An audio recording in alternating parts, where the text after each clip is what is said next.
point charge due to a point charge। हमें electric potential calculate करना है, point charge की वजह से इलेक्ट्रिक पोटेंशियल कैलकुलेट करना है। ठीक है, अब हम क्या करते हैं, कोई फिगर पहले बना लेते हैं। फिगर आपका क्या हो जाएगा, यहां पे O पॉइंट पे हमने क्या किया, ये O पॉइंट है, इस पे प्लस Q चार्ज रखा हुआ है जो, ठीक। और यहां से आप क्या है हमारा, ये मान लेते हैं A पॉइंट है और ये B पॉइंट है, इस पे प्लस Q0 यानी जिसको हम लोग टेस्ट चार्ज बोलते हैं, पॉजिटिव यानी यूनिट पॉजिटिव टेस्ट चार्ज जो है।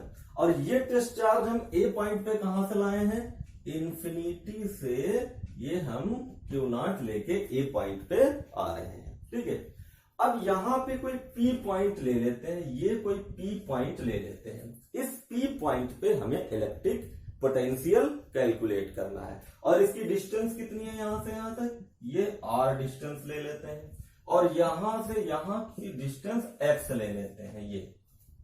ठीक है, और ये A और B के बीच की डिस्टेंस कितनी ले लेते हैं, dx यानी स्मॉल डिस्टेंस। ठीक है, अब इस P पॉइंट पे हमें इलेक्ट्रिक पोटेंशियल कैलकुलेट करना है जो है। ठीक है, तो suppose plus Q Coulomb charge situated at point O and P point यानी ये जो P पॉइंट है eight which the electric potential can be calculated which distance from R, यानी इस O से जो P है वो R डिस्टेंस पे है। ठीक है, अब इसमें पहले हम क्या लगाते हैं, यहाँ पे कूलॉम्स अप्लाई करते हैं, कूलॉम्स लॉ अप्लाई करते हैं। By applying the Coulomb's law, ये क्या हो जाएगा कूलॉम्स लॉ, तो फोर्स देखिए रहा, क्योंकि दोनों पॉजिटिव चार्ज हैं, रिपल्सिव फोर्स वर्क करेगा जो है, तो ये आपका क्या हो जाएगा, ये F वर्क कर रहा है इस पे जो है, तो F इक्वल टू यहाँ पे क्या हो जाएगा, F equal to 1/4 pi epsilon naught Q naught upon X square.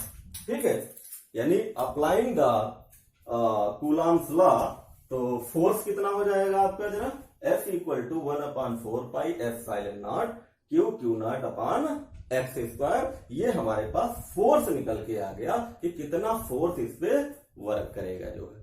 ठीक है, अब हमें कैलकुलेट करना है वर्क डन, तो हम लिख लेते हैं let the work done carrying a positive test charge Q0 from A to B, यानी dW है अगर, यानी dW इज इक्वल टू, और वर्क डन क्या होता है, फोर्स इनटू डिस्प्लेसमेंट, यानी F इनटू माइनस dx। अब देखिए रहा, ये माइनस साइन क्यों हमने लिया, माइनस साइन हमने इसलिए कि फोर्स की डायरेक्शन अपोजिट है और हम चल किधर रहे, A टू B, यानी फोर्स के डायरेक्शन के अपोजिट डायरेक्शन में हम डिस्टेंस ले रहे हैं ये dx, इसलिए यहां पे साइन क्या ले रहे हैं हम लोग, नेगेटिव साइन ले रहे हैं। समझ में आ गया होगा मेरे हिसाब से। अब इस F की वैल्यू यहां से पुट कर देंगे इसमें, तो dW इक्वल टू क्या हो जाएगा, dW इक्वल टू हो जाएगा 1/4 pi epsilon naught Q naught upon X square dx। ठीक है, और माइनस साइन भी है, तो ये माइनस यहां पे लगा दीजिए जरा। अब हमें निकालना है टोटल वर्क डन, यानी वहां से इस P पॉइंट में लाने में कितना वर्क करना पड़ेगा, तो ये टोटल आपका हो जाएगा, यानी W इक्वल टू इंटीग्रेशन लग जाएगा आपका, यानी W इज इक्वल टू क्या हो जाएगा, ये हो जाएगा integration minus Q naught upon 4 pi epsilon not dx upon X square. ठीक है, अब इसको हम लोग जरा लिमिट क्या लेंगे, हम कहां से ला रहे हैं, इन्फिनिटी से P पॉइंट तक ला रहे हैं, इस R डिस्टेंस तक ला रहे हैं, तो लिमिट इसकी क्या हो जाएगी, इन्फिनिटी टू R इसकी लिमिट हो जाएगी। ठीक, अब इसको हम लोग इंटीग्रेट कर लेते हैं, तो इंटीग्रेट करने के बाद क्या आएगा आपका, ये वाला पोर्शन हमारा क्या है, कॉमन है, इसको बाहर ले लेते हैं, minus Q naught upon 4 pi epsilon naught integration limit कितनी है आपकी, infinity to R dx upon X square. ठीक है, अब इसको हम लोग इंटीग्रेट कर लेते हैं जरा। ये जाएगा minus Q naught upon 4 pi epsilon naught integration infinite to R, ये एक्स ये हो जाएगा minus X square D X square. अब जरा इसमें फार्मूला कौन सा इंटीग्रेशन का अप्लाई करेंगे, यानी फार्मूला आपका कौन होगा, याद होगा X power N D X का फार्मूला क्या होता है, X N plus 1 upon N plus 1। ये आप इंटीग्रेशन का फार्मूला इसमें अप्लाई कर दीजिए। तो W इक्वल टू क्या निकल के आ जाएगा, W इक्वल टू आ जाएगा minus Q naught upon 4 pi epsilon naught, और ये आपका आ जाएगा x 2 plus 1 upon minus 2 plus 1। ठीक है, और लिमिट क्या है आपकी, इन्फिनिटी टू आर। ठीक है, अब इसको जरा सॉल्व कर लेते हैं। तो ये हो जाएगा minus Q naught upon 4 pi epsilon naught, और ये आपका क्या हो जाएगा माइनस 1, ये माइनस की 2 प्लस है और प्लस की 1 है तो माइनस 1 बचेगी, और यहाँ पे माइनस 1 इन्फिनिटी टू आर। ठीक है, ये माइनस साइन और ये माइनस साइन मिलके क्या हो जाएगा, प्लस हो जाएगा। तो ये आपके पास निकल के आ जाएगा W इक्वल टू क्या आ जाएगा, Q naught upon 4 pi epsilon naught, और ये माइनस पावर है डिनोमिनेटर में ले जाइए 1 upon X infinity to R. First put upper limit and then put lower limit. तो ये हो जाएगा Q naught upon 4 pi epsilon naught, और ये हो जाएगा 1 upon R minus 1 upon infinity. हमने फर्स्ट कौन सी अपर लिमिट पुट की है एक्स की जगह पे, और देन पुट लोअर लिमिट, यानी 1 upon R minus 1 upon infinity. यानी ये वाला पोर्शन तो गया, क्या बचा हमारे पास, 1 अपॉन आर बचा जो है। तो ये आपके पास आ जाएगा W इक्वल टू क्या आ जाएगा, W इक्वल टू आ जाएगा Q naught upon 4 pi epsilon naught into R, ये वाला आर भी 1 अपॉन आर आ जाएगा।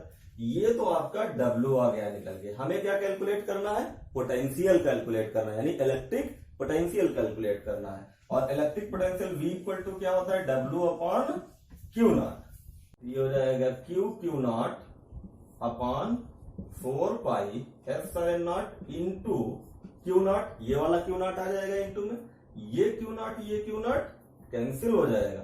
तो V इक्वल टू क्या आ गया आपके पास, 1 upon 4 pi epsilon naught Q upon R. ये इलेक्ट्रिक पोटेंशियल का फार्मूला निकल के आ जाएगा due to the point charge की वजह से आपका इलेक्ट्रिक पोटेंशियल का फार्मूला निकल के आ जाएगा जो है। ठीक, यानी इसका यूनिट भी लिख दीजिए वोल्ट। ये आपका फार्मूला इलेक्ट्रिक पोटेंशियल का निकल के आ जाएगा। इसका आप ग्राफ भी बना सकते हैं, यानी ग्राफ ये हो जाएगा इस तरीके से, इधर R ले लीजिए, इधर V ले लीजिएगा। और ध्यान रखिएगा जो इलेक्ट्रिक फील्ड आई थी हमारी क्या आई थी, यहाँ पे R स्क्वायर आई थी। यानी ये आप फार्मूले से अगर आप कंपेयर करें इलेक्ट्रिक फील्ड और electric potential, electric field due to a point charge की वजह से आप जब निकाले थे तो क्या आई थी, E equal to 1 upon 4 pi epsilon naught Q upon R square आया था। और पोटेंशियल आपका क्या है, 1 upon 4 pi epsilon naught Q upon R. इसका मतलब E is inversely proportional to 1 upon R square, और V inversely proportional to 1 upon R. ठीक है, तो इस तरीके से आपका जो है electric potential due to a point charge calculate होके फार्मूला भी आ गया आपका, और ये इनवर्सली प्रोपोर्शनल केवल आर के होता है। और इलेक्ट्रिक फील्ड जब हम प्रीवियस चैप्टर में कैलकुलेट किए थे due to a point charge की वजह से, तो ये स्क्वायर के फॉर्म में आ गई। तो दोनों को हमने कंपेयर भी कर दिया। अब यहाँ पे ये तो केवल एक चार्ज रखा हुआ था, अगर बहुत सारे चार्ज रखे हो Q1, Q2, Q3, Q4, तो क्या हो जाएगा इलेक्ट्रिक पोटेंशियल, यानी plus Q1 plus Q2 minus Q3 और minus Q4 R1 R2 R3 distance पे R4 डिस्टेंस पे रखे हो तो पोटेंशियल का फार्मूला क्या हो जाएगा, V equal to 1/4 pi epsilon naught Q1 upon R1 plus Q2 upon R2 minus Q3 upon R3 minus Q4 upon R4।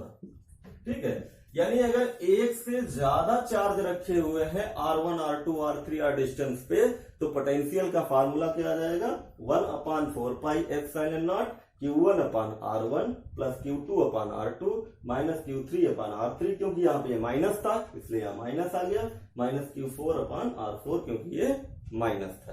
अगर n चार्ज रखे हो आपके जो है तो क्या आएगा, यानी 1 2 3 4 एंड n चार्ज रखे हो तो फार्मूला हमारे पास क्या निकल के आ जाएगा, V equal to 1/4 pi epsilon naught sigma I equal to 1 to n, ये हो जाएगा QI अपॉन RI। यानी अगर आपके n चार्ज रखे हो 1 2 3 4 5 6 एंड n चार्ज तो हम लोग ये वाला फार्मूला अप्लाई करेंगे पोटेंशियल का। तो इस तरीके से हमने electric potential due to a point charge की वजह से कैलकुलेट किया। मेरे हिसाब से आपको हर पॉइंट आपको क्लियर समझ में आ गया होगा जो है। ठीक है, तो ये जो लेक्चर वीडियो है बहुत डीपली आप देखिएगा इसको जो है, और बहुत आराम से देखिएगा। अगर कहीं पर भी पॉइंट आउट हो तो उसको दोबारा रिवाइज करके देखिएगा, हमने पॉइंट टू पॉइंट आपको बताया है जो है। तो इस लेक्चर में इतना ही। नेक्स्ट लेक्चर लेकर के हम आएंगे electric potential due to a dipole की वजह से हम नेक्स्ट लेक्चर लेके आएंगे, उसको भी देखिएगा। और क्योंकि ये सारे जितने भी इसके इलेक्ट्रिक पोटेंशियल हम कैलकुलेट करेंगे, जितने भी due to a point charge की वजह से, ड्यू टू इलेक्ट्रिक डाइपोल की वजह से एक्सियल पोजीशन पे, उसके बाद इक्वेटोरियल पोजीशन पे, उसके बाद ड्यू टू एनी पॉइंट पे कैलकुलेट करेंगे। ये सारी चीजें बहुत इंपॉर्टेंट है, कई बार आपके एग्जाम्स में पूछी गई हैं। तो इस लेक्चर में इतना ही। नेक्स्ट लेक्चर में हम लेके आएंगे, कैलकुलेट करेंगे electric potential due to a electric dipole, और एक्सियल पोजीशन पे हम कैलकुलेट करेंगे और इक्वेटोरियल पोजीशन पे कैलकुलेट करेंगे। तो मेरे हिसाब से आपको समझ में आ गया होगा। इस लेक्चर में इतना ही। Thank you.